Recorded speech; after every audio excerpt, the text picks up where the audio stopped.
Hi friends, ഇന്ന് നമുക്ക് സിമ്പിളായിട്ട് ഇഡ്ഡലിയും സാമ്പാറും ഉണ്ടാക്കി നോക്കാം. ഓക്കെ, അപ്പം അതിനായിട്ട് ആദ്യം ഞാൻ ചെയ്യാൻ പോകുന്നത് എന്താണെന്ന് നോക്കാം. നമ്മുടെ തുവരപ്പരിപ്പും കുഞ്ഞുള്ളിയും കൂടി ഞാൻ കുക്കറിലേക്ക് വേവിക്കാൻ വെച്ചിട്ടുണ്ട്. മാവൊക്കെ ഞാൻ അരച്ച് സെറ്റാക്കിയിട്ടുണ്ട്. അതൊക്കെ തലേദിവസമൊക്കെ സെറ്റാക്കി വെച്ചിട്ടുണ്ട്. ഇനി നമ്മുടെ ഇഡ്ഡലി തട്ടിൽ എണ്ണയൊക്കെ തൂവി ഞാൻ ഓരോ തവിയായിട്ടെടുത്ത് നമ്മുടെ ഇഡ്ഡലി ഒഴിച്ചു കൊടുക്കുക. ഇഡ്ഡലി മാവ് പകുതി ഒരു മുക്കാൽ ഭാഗത്ത് നിറയ്ക്കാവുള്ളൂ കേട്ടോ, അത് ശ്രദ്ധിക്കണം. അങ്ങനെ ഞാൻ 2 തട്ട് ഇഡ്ഡലി സെറ്റാക്കിയിട്ടുണ്ട്. അങ്ങനെ ഇതൊക്കെ എടുത്തിട്ട് ഞാൻ അടുപ്പിൽ വെച്ചു. ഇഡ്ഡലി പാത്രത്തിൽ അടുപ്പിൽ വെച്ചിട്ടുണ്ട്. അപ്പോഴത്തേക്കും നമ്മുടെ 3-4 വിസിൽ കുക്കറിൽ കേട്ടു. നമ്മുടെ തുവരപ്പരിപ്പും കുഞ്ഞുള്ളിയും വെന്ത് നന്നായിട്ട് വന്നിട്ടുണ്ട്. ഇനി ഞാൻ നമ്മുടെ പച്ചക്കറികളൊക്കെ എടുത്തു വെച്ചിരിക്കുന്നത് ഇട്ട് കൊടുത്തിട്ടുണ്ട്. എല്ലാം ഇട്ടിട്ടുണ്ട് കേട്ടോ. പടവലങ്ങ, വെള്ളരിക്ക, ക്യാരറ്റ് എല്ലാം ഇട്ടിട്ടുണ്ട്, മത്തങ്ങ. ഇനി വേവാൻ ആവശ്യമുള്ള വെള്ളം ഒഴിച്ചു കൊടുക്കുന്നുണ്ട്. ഇനി അതിലേക്ക് ഞാൻ കുറച്ച് മഞ്ഞൾപ്പൊടിയും കൂടി ഇട്ട് കൊടുക്കുന്നുണ്ട്. അപ്പോൾ ഇതെല്ലാം കൂടി ചേർത്ത് നല്ലോണം ഒന്ന് ഉടച്ചെടുക്കാം നമുക്ക്. നമ്മൾ പയറ് വെന്തിരിക്കുകയാണല്ലോ, അപ്പോൾ അതെല്ലാം കൂടി ഒന്ന് മിക്സ് ആവണ്ടേ. ഞാൻ എല്ലാം കൂടി നന്നായിട്ടൊന്ന് ഉടച്ചു കൊടുക്കുന്നുണ്ട്. അപ്പോൾ ഇതിലേക്ക് ഞാൻ ശകലം കായപ്പൊടിയും കൂടി ഈ സമയത്ത് ചേർക്കും ഉണ്ടാക്കുമ്പോൾ. കാരണം നമ്മുടെ പച്ചക്കറികളിലൊക്കെ ആ ഒരു കായം കൂടി പിടിക്കണമല്ലോ. അപ്പോൾ ഞാൻ ഈ സമയത്ത് തന്നെ കായപ്പൊടിയും കൂടി ഇതിലേക്ക് തന്നെയാണ് ആഡ് ചെയ്യുന്നത്. അപ്പോൾ ഈ സമയം കൊണ്ട് നമുക്ക് സമയം പാഴാക്കേണ്ട. നമ്മുടെ മസാലക്കൂട്ടും കൂടി തയ്യാറാക്കിയെടുക്കാം. അപ്പോൾ ഞാൻ ചീനച്ചട്ടി അടുപ്പത്ത് വെച്ചിട്ടുണ്ട്.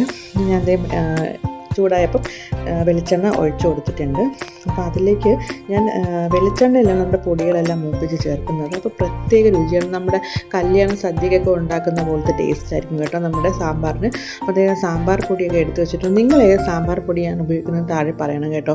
അപ്പോൾ അതിലേക്ക് ഞാൻ മല്ലിപ്പൊടി, മുളക് പൊടി ചേർക്കാറുണ്ട്. കാരണം ഇച്ചിരി എരിവുള്ള സാമ്പാറാണ് എനിക്കിഷ്ടം. അപ്പോൾ ഞാൻ ഇച്ചിരി മുളക് പൊടിയും മല്ലിപ്പൊടിയും സാമ്പാർ പൊടിയുടെ ഒപ്പം ചേർക്കുന്നുണ്ട്. അത്യാവശ്യം മണവും ആ ഒരു ഇതും കൂടെ കിട്ടും. ഞാൻ തക്കാളി വെണ്ടയ്ക്കയും കൂടി ഈ പൊടിയിലിട്ട് മൂപ്പിച്ചെടുത്താണ് ചെയ്യുന്നത്. അപ്പോൾ നമ്മുടെ ആ ഒരു അരപ്പ് നമ്മുടെ തക്കാളിയിലൊക്കെ പിടിച്ചിട്ട് ഒരു പ്രത്യേക ടേസ്റ്റാണ് കേട്ടോ. അപ്പം നിങ്ങൾ എല്ലാം കൂടി കുക്കറിലിട്ട് ഈ പൊടി ഇടുന്നതിനേക്കാളും നിങ്ങൾ ഇനി സാമ്പാർ ഉണ്ടാക്കുമ്പോൾ ഇങ്ങനെ മൂപ്പിച്ച് ചേർത്ത് നോക്കുക. അപ്പോൾ കുറച്ചുകൂടി നമ്മുടെ സാമ്പാർ നല്ല കുറുകി നല്ല ടേസ്റ്റ് ആയിരിക്കും. ഇത് ഞാൻ എൻ്റെ അമ്മയുടെ നിന്ന് കണ്ടുപഠിച്ചതാണ്. അപ്പോൾ ഞാൻ എപ്പോഴും ഇങ്ങനെ തന്നെയാണ് സാമ്പാർ ചെയ്യുന്നത്. ഞാൻ ഒരുമിച്ച് കുക്കറിലിട്ട് എനിക്കങ്ങനെ ചെയ്യുന്നതിനോട് വലിയ താല്പര്യമില്ല. അപ്പോൾ എപ്പോഴും ഞാൻ സാമ്പാർ പ്രിയ ആയതുകൊണ്ട് തന്നെ സാമ്പാർ ഉണ്ടാക്കുമ്പോൾ ഞാൻ അത്യാവശ്യം ടേസ്റ്റി ആയിട്ടാണ് വെക്കാൻ നോക്കും.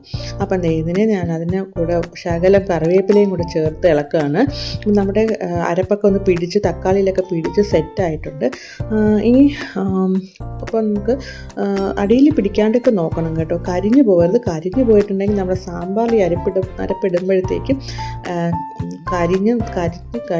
കയ്പ്പായി പോവും. അപ്പോൾ ഞാനിപ്പം കുറച്ച് കായപ്പൊടിയും കൂടി ഈ പരുവത്തിൽ ചേർത്ത് കൊടുക്കുന്നുണ്ട്. എന്നിട്ട് നല്ലോണം ഒന്നുകൂടി ഒന്ന് ഇളക്കി യോജിപ്പിക്കുകയാണേ. എന്നിട്ട് നമ്മുടെ പച്ചക്കറിയൊക്കെ ഒരു വിസിലേ കൊടുത്തുള്ളൂ. അധികം ഞാൻ ഇട്ട് ഉടയ്ക്കാറില്ല കേട്ടോ. പച്ചക്കറി ഒന്ന് മയങ്ങി നിൽക്കുന്ന പാകം, അതാണ് എനിക്കിഷ്ടം.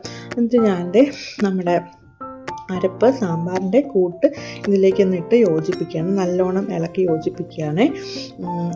കട്ട കെട്ടാണ്ട് നല്ല വൃത്തി ആ പരിപ്പും എല്ലാം കൂടെ ഉടച്ചെടുക്കണം. അപ്പോഴേ നമുക്ക് ഒരു കുറുകിയ ആ ഒരു സാമ്പാർ കിട്ടുന്ന. എനിക്ക് കുറുകിയിരിക്കുന്ന സാമ്പാറാണ് ഇഷ്ടം. എനിക്ക് ഇച്ചിരി കൂടെ മയം വേണമെങ്കിൽ ഇച്ചിരി കൂടെ വെള്ളമൊക്കെ ചേർക്കാം കേട്ടോ. ഞാൻ നമ്മുടെ പുളി ഒഴിച്ചു കൊടുക്കണം. ഞാനൊരു ചെറുനാരങ്ങ വലിപ്പത്തിലെടുത്ത് വെച്ചിട്ടുണ്ടെങ്കിൽ പുളിയാണ്. അപ്പോൾ അതിന് പിഴിഞ്ഞ് ഞാൻ ഇതിലേക്ക് നമ്മുടെ സാമ്പാറിൻ്റെ കൂട്ടിലേക്ക് ചേർക്കുന്നുണ്ട്. അപ്പോൾ അതും കൂടെ ചേർത്ത് നല്ലോണം ഇളക്കി യോജിപ്പിക്കുക. ഞാൻ അത്യാവശ്യത്തിന് ഉപ്പും കൂടി പാകത്തിന് ഉപ്പും കൂടി ഇട്ടിട്ടുണ്ട്. ഇത് നല്ലോണം ഒന്ന് എല്ലാ കൂട്ടും കൂടി ഒന്ന് ഇളക്കി യോജിപ്പിച്ച് നമുക്ക് നന്നായിട്ടൊന്ന് തിളപ്പിച്ച് ഒന്ന് എടുക്കാം കേട്ടോ. അടുപ്പിൽ വെച്ചിട്ട് നല്ലോണം ഒന്ന് ഒരു ചാറൊക്കെ ഒന്ന് കുറുകി എണ്ണയൊക്കെ തെളിയുന്നത് വരയ്ക്ക് നമുക്ക് ഈ സാമ്പാറിനൊന്ന് കുറുക്കിയെടുക്കാം. നല്ലോണം കുറുകി വന്നിട്ടുണ്ട്. താളിച്ച് ചേർക്കുന്നുണ്ട് ഫൈനലായിട്ട്. അപ്പോൾ നല്ല ടേസ്റ്റാണ്. നിങ്ങൾ ഇങ്ങനെ തന്നെ സാമ്പാർ വയ്ക്കാൻ നോക്കണേ. എല്ലാം കൂടി ഒരുമിച്ചിടുന്നതിനേക്കാളും നമ്മളിങ്ങനെ ഒന്ന് അരപ്പ് മൂപ്പിച്ച് ചേർക്കണമെങ്കിൽ കുറച്ചുകൂടെ രുചിയായിരിക്കും. അപ്പോൾ എല്ലാവർക്കും ഇഷ്ടപ്പെട്ടോ?